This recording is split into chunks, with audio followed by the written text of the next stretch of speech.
Welcome to the Millionaire Mindcast, where we broadcast weekly interviews with millionaire minds from across the globe to empower you on your journey of unlocking a rich and fulfilling life. It's time to unleash your millionaire within. Now, here's your host, Matty A. What's going on, guys? Welcome into today's show. I got a great guest, Armand Tannous of Apex Capital Partners. Really interesting business model that they have. If you are someone that is looking to not have all your eggs in one basket, looking to diversify into other markets, other opportunities, and if you're like me, who've maybe had some interest in becoming a global citizen or being able to invest into opportunities in different countries and wondering how to do that, then this episode is going to be very interesting for you because we broke down a lot when it comes to becoming a global citizen and how you can protect, how you can grow, how you can expand your wealth and opportunities through global citizenship.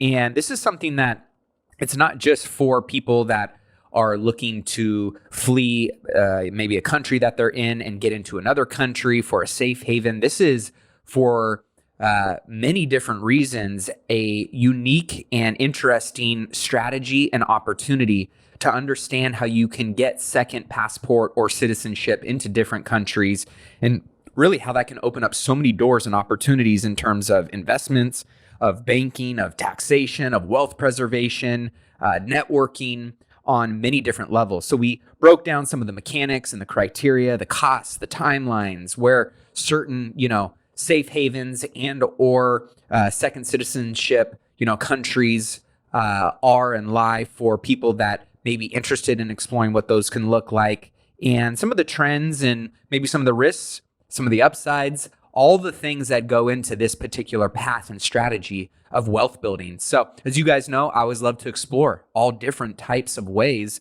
that, depending on where you're at in your wealth building journey, you can identify and understand what these things are and how they maybe apply to you right now or down the road. But the more you know, the more equipped you are, the better you're going to be for setting yourself up for financial freedom and elevating that to the next level going forward. So today we dig into all of that with Armand Tannous of Apex Capital Partners. I think you guys are going to enjoy this episode. Be sure to check out all the links in the show notes at millionairemindcast.com if you want to dig in further and engage with them. But with that being said, let's not waste any more time. Let's dig into today's episode with Armand Tannous right after this quick message from today's show sponsors.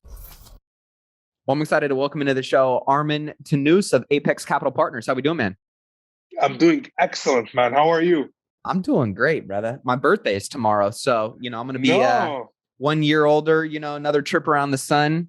And I feel like amazing. I'm, just aging like fine wine, getting better every year. Just like fine wine. Yeah.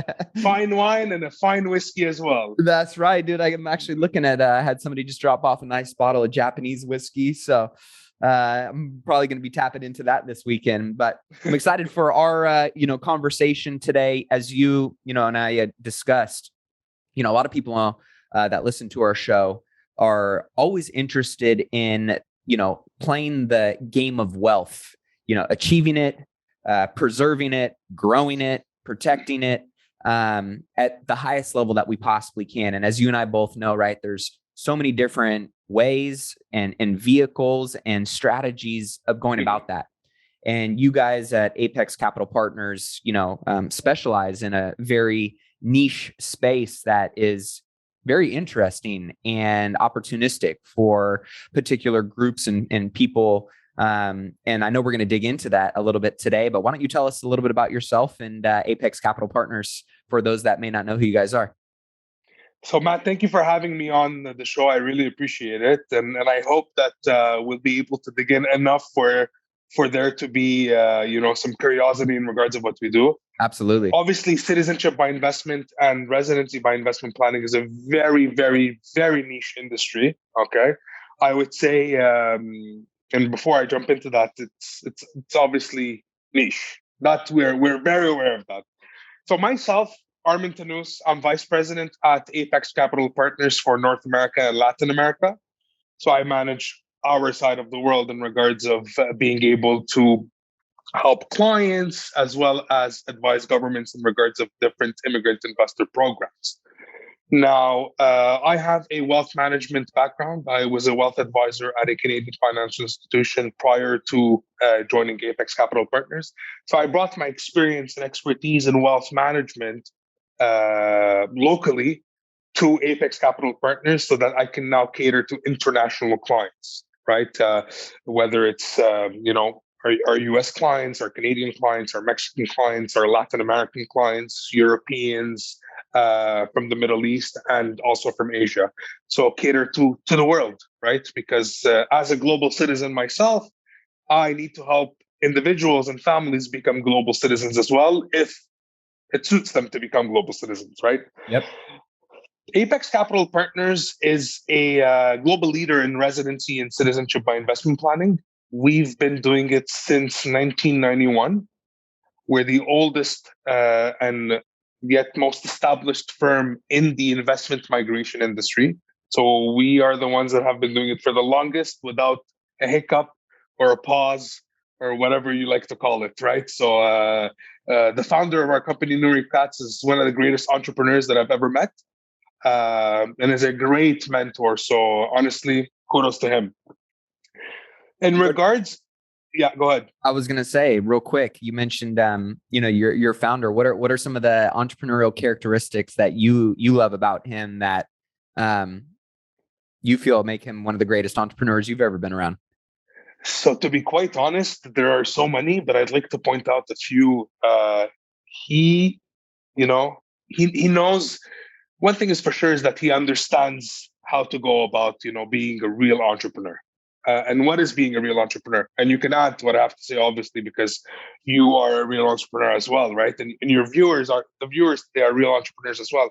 Entrepreneurs is basically being able to take, what I think is that you're being able to take the risk to be able to find your full potential in regards of full potential, whether it's the creation of a business or the offering of a service. Because entrepreneurial is not necessarily just in the foundations of creating a business, right, or work or financial. You can be entrepreneurial at work. You can be entrepreneurial with your family. You can be entrepreneurial when you're studying education. You could be entrepreneurial when you do anything in life. And the perfect entrepreneur is the one that's entrepreneurial in every aspect of life, not only when he goes to his business or grows his business from 0 to 100 million, right? It's at home, how to deal with your family, with your wife, with your mother, with your father, with anyone. Yeah. The person at the corner store that's selling you a pack of gum, right. Anyone. And that's what the real entrepreneur is, when you have that entrepreneurial spirit throughout every single aspect of life. And we call that being the whole life millionaire. So it's not just, nice, being a millionaire in your bank account, but being a millionaire as a husband, as a father, as a philanthropist, with your health, in how you lead other people. And not just being purposeful and like you said, right, looking to maximize who you are in one particular lane of life, but in all areas of life. Yeah, because let's not hide the fact that we can be millionaires in every other aspect, like the whole life millionaire in every other aspect besides financial. And normally financial is the one that comes at the end. Right. When you've mastered everything else and you're a millionaire everywhere else, is when the millionaire in regards of, your worth, your financial worth, that's when it comes. Yeah. It's never the other way around. You never become a millionaire financially and then become a millionaire in regards of your health and this and that, because it's, the steps are there, the foundations are there to become the whole life millionaire, which I like this concept. Yeah. It's nice. So, and on Apex Capital Partners, yes, you guys are in a very particular niche, as you were saying, and you mentioned, global citizenship and all the benefits that really creates. I actually have one of my friends and mentors. He was a little bit of a doomsdayer in terms of everything that was going on in the US over the last couple of years. And he said, man, I don't know how long I want to stay in the US. I want to get dual citizenship. And I think it was Spain. And he's a really savvy, smart investor. And he wanted to become a global citizen. So Who is best suited to become a global citizen, and what does that look like? Why is that of value to these people? Very good question, actually. I could easily say everyone is suited to become a global citizen. No one should limit themselves to to what citizenship they have, or to what mobility they can have through having different citizenships, right? But I would say, ideally, it's whoever is willing or sees the benefit of going where they're treated best. Whether it's treated best in a political environment because the country's instability politically or economically or personal life. You have a lot of individuals that have decided. I'll give you an example. I'm from Montreal, Canada, right? And in Montreal, there's the term called snowbirds, where like retirees Yep. that decide to live 6 months out of the year, which are the best 6 months in Canada, the snowy months. They decide to live them in South Florida, and so they flock to South Florida, and then they come back in the summer. So these are global citizens as well, not necessarily in the term of having multiple citizenships, but in the term of being able to live where they're treated best. Yep. And treated best in this case is, how am I treated best? Is I need to have warm weather in the case of the snowbirds, and I need to have access to being able to live in two places and have properties and real estate and expand on my investments wherever I want, whenever I want, however I want, Mm-hmm. right? And so that, I would think, is anyone who has the mindset of being able to think, I need to be where I'm treated best, and doesn't necessarily mean permanent relocation.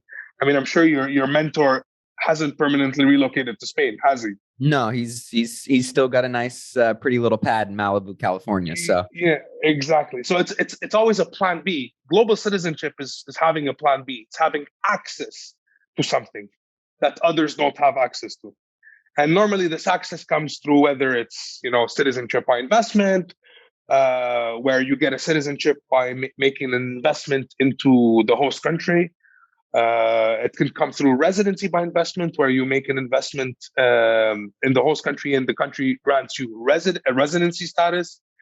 It could be citizenship by descent, where your descent is European or English, and you're in the US, and you're able to get the second citizenship through that, right? And so these are all ways of which someone could become a global citizen, and should ever wonder or think of becoming a global citizen, then could act upon it immediately, yeah, absolutely. And I'm curious, like, kind of some real life examples of, people that have, followed through and done this process, and what doors and opportunities, have been opened and leveraged through a program or a process like this. Yeah. Matt, look no further. I'll give you my own example, if that's okay. Absolutely. Because I wouldn't like to speak on behalf of my clients, so I can speak on behalf of myself, right? I'm a dual citizen myself. And how did I get the second citizenship, which is the Canadian citizenship? So my family actually in 1989 immigrated to Canada, and came to Canada under the Federal Immigrant Investor Program, which is a immigrant investor program for individuals looking to come invest. At the time, was you invest a certain amount of money, and you're granted the residency status in Canada, so you could stay as a permanent resident, similar to the green card in the US. And then from there, after having stayed an X amount of time in Canada, you get the citizenship. You get the Canadian passport. I was lucky enough to be able to come from a family where they were able to do such planning. And how has that helped me is that it gave me opportunities in regards of education. I was able to study and be educated in Canada at top universities in Canada, top schools in Canada. I was able to have a career, build a career with the Canadian financial institution, and now with Apex Capital Partners. I was able to learn. Different countries, different worlds, different areas of this world have different mentalities. So I was able to have my, the culture. I'm originally Syrian Armenian, And so my family's Armenian, moved, great grandparents moved to Syria. Another example of migration and opportunities. My great grandparents moved to Syria from Armenia during the genocide in 1915, and they had to immigrate, walk all the way to Syria so that they can have a better life. And so that's one step. I'm how can you say it? A multi-immigrant family or Yep. multi-migration family. So they moved to Syria to have a better life, and then they had a better life. And then they, at some point in time during the cycle of our family tree's life cycle, they decided to do another migration, move to Canada, which was in 1989. And here I am, having the opportunity to be on a podcast with you, which would have probably never happened if I was where we came from. Having the opportunity to be able to, travel freely, have great healthcare, have great education, have great career opportunities, be able to provide that to my family as well, right? So this is a multi-generational thing. When my grandfather thought of coming to Canada, he didn't say, I'm coming for me. He said, I'm coming for my grandchildren. And I don't know if he thought about it as far as my children and my great grandchildren, but I mean, you see the effect of it, right? So Yeah. this is what global citizenship, this is what investment migration is, concrete, solid examples of what it is my life. Yeah, and I mean, it from what I'm hearing, it's not just right people who are under duress and fleeing, right? Which some of those cases are absolutely, present in this model, but it could be somebody that just wants to, expand their life, expand their investment opportunities, expand their, I guess, domicile their banking relationships in different, right? Everything. Like there's lots of creative strategies that I think fall under this umbrella. What strategies maybe am I missing that people, their reason for, I'm just trying to think of, in terms of our listener of like who and what does this apply to, right? Is it somebody that's just fleeing and they just want safety, right? Or is it, how are people leveraging this vehicle to optimize wealth and wealth preservation? Yeah, I'll give you an example on that point as well. What's happening is that I'll give you the example of the Portuguese Golden Visa. So the Portuguese Golden Visa, and what we've seen is that Americans, actually, let's look at home, United States of America. I've worked personally in that Apex Capital Partners. We've worked with a lot of Americans that have looked at Plan B residencies. So what they say is that, okay, and the pandemic has helped a lot, right? In regards of, business, work, whether you're employed or not, or you're a business person, you have your own business and you can afford to make the move. So what they said is that, okay, well, I'm in the US. I don't necessarily need to live in the US. I could live anywhere I want in the world. Where should I live? Where am I going to be treated good? Where am I going to have the same standard of living or better? Yep. Where is 365 days of the year perfect weather? And the best example, it's Portugal. And so in Portugal, we've seen, a lot of Americans looking at investing into the Portuguese Golden Visa and getting a residency status in Portugal so that they could live there, whether it's, temporarily living there or, 45 days a year, 6 months a year, all year round. I've seen every case possible. I've seen individuals that have just gone for the 7-day minimum that you need to stay in Portugal. And I have seen people that have moved 365 days a year to Portugal because, that's what they wanted to do and that's what they saw best fit for them. So, planning, to come back to the planning point, is that, yes, having a domicile for banking, which can lead to different opportunities also. It could grant you access to different investment opportunities internationally. And so today, one of the hardest things, unfortunately, is for an American to open a bank account outside the US. Yeah. Believe it or not. It's the hardest thing to do. Unless if you're super well connected, which most of the people aren't. Yeah.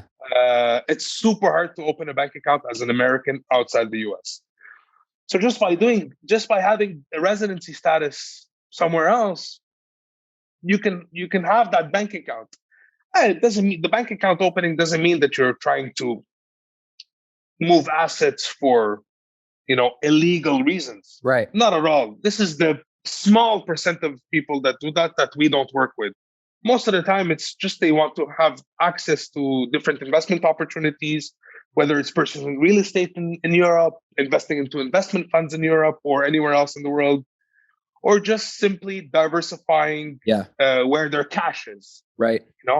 So, the concept of don't put your eggs all in the same basket. Yep. Which is a very, very cliche expression. It's as simple as that. That makes these are the different strategies. Yeah, that makes total sense. I mean, that was the first thing that came to mind to me is, like you said, right, of diversification and, mitigating and spreading your risk out. Especially if, based on where you're at in your wealth building journey, yes, of course, there's, endless opportunity in the land of America. But at the same time, right, there's good hedge and other opportunistic, plays in other countries that oftentimes people just don't feel like they have access to. Right. And so talk to me about walk us through kind of the mechanics of the process and, help us wrap our head around what that looks like and the timeline and the costs and things along those lines. Excellent. Very good question. Actually, you said something that's really interesting that I often use as an expression is that citizenship by investment and residency by investment is the perfect hedge against any uncertainty, and uncertainty can come just as, the uncertainty of my portfolio, for example. Yep. And so that's a great point. To come back to the process, first and foremost, the most important thing when you're looking at a citizenship by investment or a residency by investment program is to be able to work with a government mandated and government licensed firm, right? So no one is going to want to immigrate to the US and not work with an immigration attorney, right? You're not going to just hire someone off the street and tell, do my papers for immigration. You know what I mean? You need to work with legit, licensed folks so that your application is protected and your case is protected, right? And so Apex Capital Partners is actually, and I can proudly say that, is the most licensed firm in the investment migration industry, and is government mandated everywhere we work. So every program that exists that we work with, we are government licensed. So we have permission from the government as agents, as authorized agents, to be able to process applications directly and promote the programs to internationally so that we could help the countries raise foreign direct investments. And so that's the benefit of Apex Capital Partners in a nutshell. This is what mainly differentiates us with everyone else. Mm-hmm. And that's the most important point, because when you want to do something like this, which is very important and potentially most of the time is a large investment, right? After your business or after your homes or real estate that you have, it's not a small investment. It's an important investment, and it's an important application process. You need to work with the best. I can probably say not only we are the best, but we are the most licensed and the most government mandated. So that's that. The process, how will you know, like in regards of the different programs, did you want me to potentially explain the different citizenship and residency programs? That'd be great. Okay. So a citizenship by investment program is an immigrant investor program, or a program, shall I say, where, let's say yourself, Matt, you would invest an amount, whether it's a donation or a real estate investment into a country. Let's take, for example, St. Kitts and Nevis. You would make that investment that's approved and eligible for the citizenship by investment program. And in return, the government of St. Kitts and Nevis would grant you citizenship and a passport to the country. Right? And Very simple. Is that considered an EB-5 program?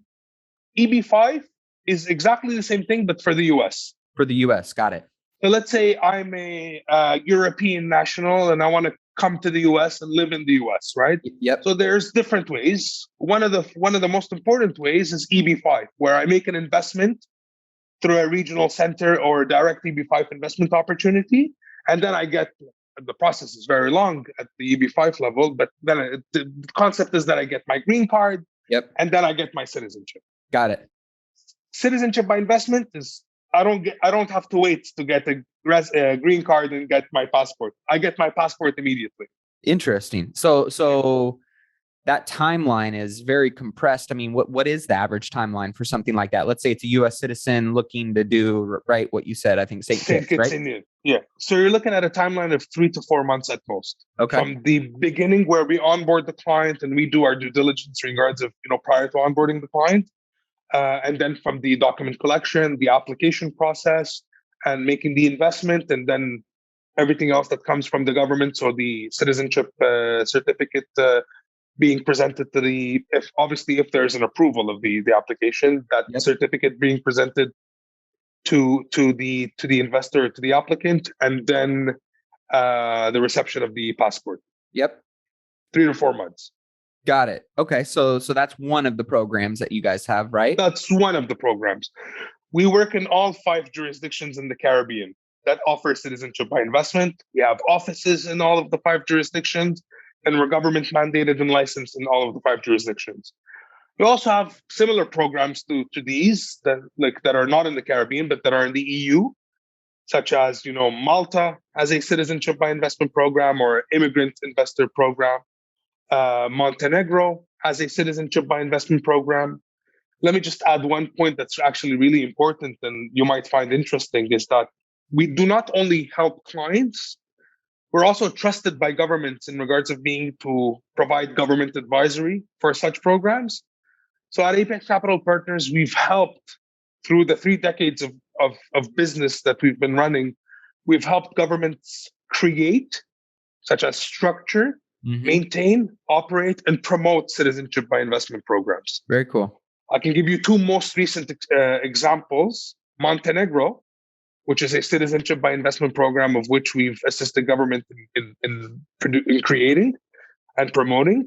And we're one of only 3 authorized agents for the program. And then you have the, I don't know if you've ever been or if you know, Anguilla. Mm-hmm. It's an island in the Caribbean. Yeah, it's funny. I own hotels, and that's one of the Caribbean islands that my friend absolutely loves and is kind of on our list to invest in. So we might be talking about that later. We definitely should. So Anguilla, we've helped the government of Anguilla create a tax residency and a permanent residency program, which is, one of the experiences we have in regards of being able to help governments as well. Very cool. And so what are some of the most popular countries that people are looking for citizenship in, and why? Okay. Different people, different trends, right? Different markets, different trends, different types of investors, different trends. What I would say today is the most popular programs in the world. I would say there are 2. You have St. Kitts and Nevis Citizenship by Investment Program. So it's the oldest and most established citizenship by investment program in the world, started in 1984. And this is where you get your passport within 3 to 4 months. And then you have residency by investment programs, such as Portugal. And so Portugal has a residency by investment, which is called the Golden Visa, where you get a residency status in Portugal, which could it's a pathway to citizenship after 6 years. Got it. And now why? So these are the 2 most popular programs. And why would you say they're the most popular?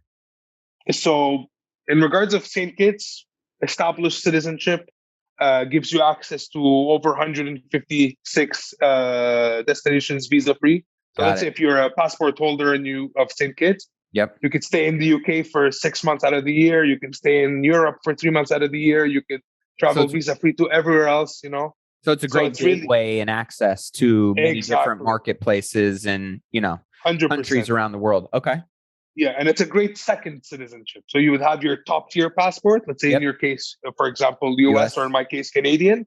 And then we would have St. Kitts that would be a perfect complement and addition to that when you're creating a portfolio, right? A passport portfolio.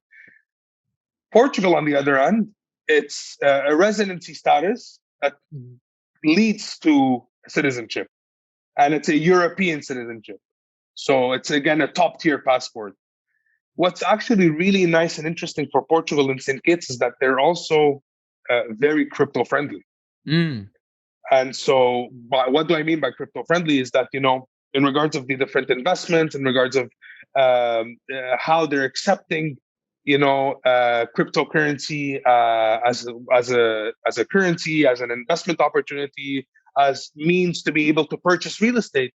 Just recently, and I don't know if you were able to see this on the news, Portugal sold its first property fully in Bitcoin. Mm. So they finalized the deed and everything all in Bitcoin, which was a property for the Golden Visa. So the first full property for a Golden Visa bought in Bitcoin, which is incredible. This is where we see where the world is going, right? Yep. And so it's excellent. Very cool. And now you mentioned crypto. How does crypto tie into this program, if at all? So it doesn't tie into it directly. I would say Citizenship by Investment or these programs complement planning of everyone that's in cryptocurrency or as anyone that's a crypto investor. And the reason for that is because, what is the mindset of a crypto investor? They want to be self-sovereign. They want to have, obviously, Exactly. self-sovereignty is one of the most important things, decentralization, self-sovereignty. These are all things that you get when you get a second citizenship. Yep. You're not locked into one place. You're not locked into one passport anymore. You're free. You have options, whether it's travel options, whether it's investment options, whether it's just deciding, okay, no, I don't want to be a Canadian resident, for example, or a US resident.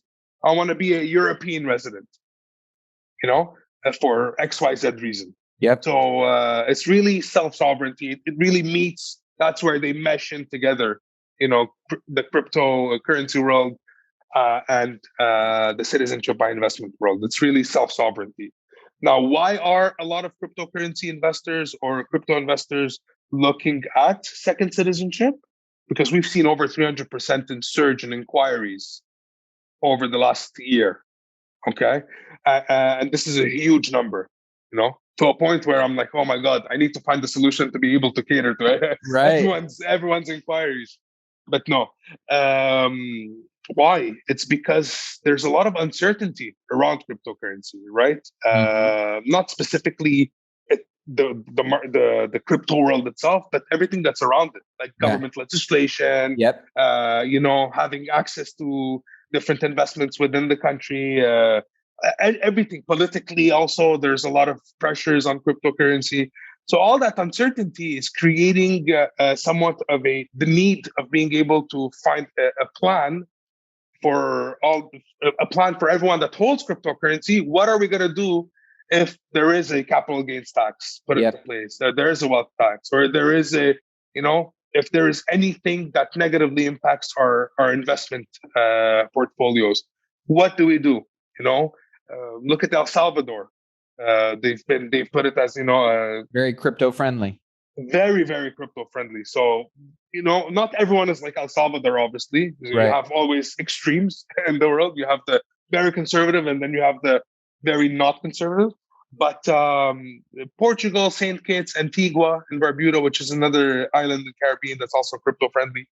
All of these are making it easier for crypto investors to have a better, a more certain future, whether of their investments, of their life, right? Because once you're in cryptocurrency, most of the time you're in cryptocurrency.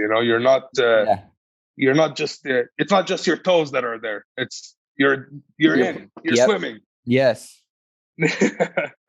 That makes total sense of, especially for people that have, like you said, certain implications around their, depending on what their, position is in certain aspects of whether it's crypto or, tax implications around their holdings. Obviously, having citizenship in certain, countries with certain legislation and, pro investor versus high tax investor, I guess legislation, areas, those are things that a lot of people obviously would, I think, consider as a variable in their wealth building equation, and how that ties into how much they're keeping, and ultimately what kind of, latitude that gives them with their investments, right? Very well said. A quick example, I mean, as a US as a U.S. Citizen, you're limited to what type of sometimes there's ICOs, like initial coin offerings, and different investment opportunities within the crypto world that being a US citizen, you might not necessarily have access to. And so a lot of the investors, what they do is that they look at the opportunity cost. So let's say if I invest into getting a second citizenship and I put that money there, well, this is going to open many doors for me in regards of different additional investment opportunities that today I don't have access to simply because of my citizenship. Yeah. And so, okay, I'll spend, let's say, $150,000, $200,000 on a second citizenship, but I know I'll make 10x, 20x, 30x that over the lifetime of my future investments. Interesting. Now, when you help people through these programs, do you guys stay in touch with them afterwards, or do you kind of just help them, kind of close the loop out and off they go, or is there continuity in the relationship afterwards? So very well said. There is continuity in the relationship. So due to the fact that we're the leading firm in the industry, and because of all of the ties and the networks that we've created within the different jurisdictions of where we're licensed and mandated, we have access to additional services more than just being able to help you with your citizenship, and once you have your passport, that's it, have a good day. No, we're able to then further help you, whether it's you want to purchase a home, you want to open bank accounts, you want to create trust accounts, you want to have access to different investments. I have clients that might I may be working with a client that would fit perfectly with your type of investment deal, which I can introduce you to. So, the number of times that I've introduced clients to each other, just because I know that for a fact, let's say this person has a healthcare VC and my other client has a healthcare tech company that is launching startup phase. And I was able to put them together so that they could, work together, and one could build this company and the other one could benefit from the investment opportunity. Yeah. So it's really more than just holding your hand through the application. It's creating a relationship. It's becoming friends. It's becoming partners. It's becoming, at some point, I could say family. Yeah. I love that, because I was interested, right? Of like, it's one thing to, which is still great, the service you guys provide, but that extra mile of, connecting additional dots and being a part of a network like that, I could see a massive amount of value in for many different reasons, like you said. So very cool what you guys got going on. Before we wrap up today, Armand, I wanted to get a better understanding from your perspective in terms of what you're seeing in the wealth world of kind of global preservation and optimization in terms of trends and some of the things that you guys are seeing on a global landscape that maybe we don't see, in our own little bubble that many people live in wherever they're at in the world. So what we're seeing, and I can't speak about everything, but what I can say is that what we're seeing is that people are more awake in regards of being able to understand what being global citizens, or being a global citizen is, and how it could impact investment opportunities. And what I've seen as a trend is that once you have a certain amount of wealth, the first thing you want to think about is how can I protect this wealth, and how can I, preserve, protect, and grow. Yep. Which is normally something that you can. It's impossible to say I want to preserve my wealth, I want to protect my wealth, but at the same time I want to grow it. Yeah. Right. It's like doesn't make sense. You can't do all three at the same time, but you can actually do all three at the same time, and it all depends on what type of planning and structures that you have put into place so that you could, tick all those boxes: preserve, protect, and grow. I love it. Well, for many people that are interested in learning more about becoming a global citizen and, how you guys might be able to help them, or what educational information you guys might be able to provide, what's the best place for them to connect with you guys? So they can connect with me directly on our website, Apex Capital Partners. They can send me an email directly. It's Tannous at apexcap.org. So ATANNOUS at apexcap.org. LinkedIn is a great tool. I love LinkedIn. I'm always on LinkedIn. I'm always creating, new relationships on LinkedIn, so they could reach me on LinkedIn. Armand Tannous. Twitter, we have Apex Capital Partners on Twitter. They could always message us there. Whatever you want. Facebook, Twitter. The only thing we don't have is Instagram. That's for the You got to get on your social game, brother. Come on, man. Yeah, I know. We're working on that. We're working on that. That's awesome. We're big on Twitter. We're big on LinkedIn. That's where most of our I was going to say you're probably not going to find too many clients on Instagram, anyways, right? I think most of your type of avatars, probably consuming your content in other vehicles and mediums. But Armand, it's been a pleasure talking with you, man. This is super interesting stuff. Very cool to, I think, if anything, right? It's, when we talk about all the different ways of building wealth and preserving wealth and optimizing your wealth, there's so many different strategies out there. And the more the more you have, tools on your tool belt based on what steps and, stages you are in your journey, what goals you're trying to achieve, when you want to achieve them by, understanding these things. All it does is, equip you to, deploy that tool if and when you need it. And so I really 100%. Gave me a lot of insight in an area, I've always, at least me personally, you get stuck in this, bubble of, US, which, don't get me wrong, I'm a big believer in mining for diamonds in your own backyard.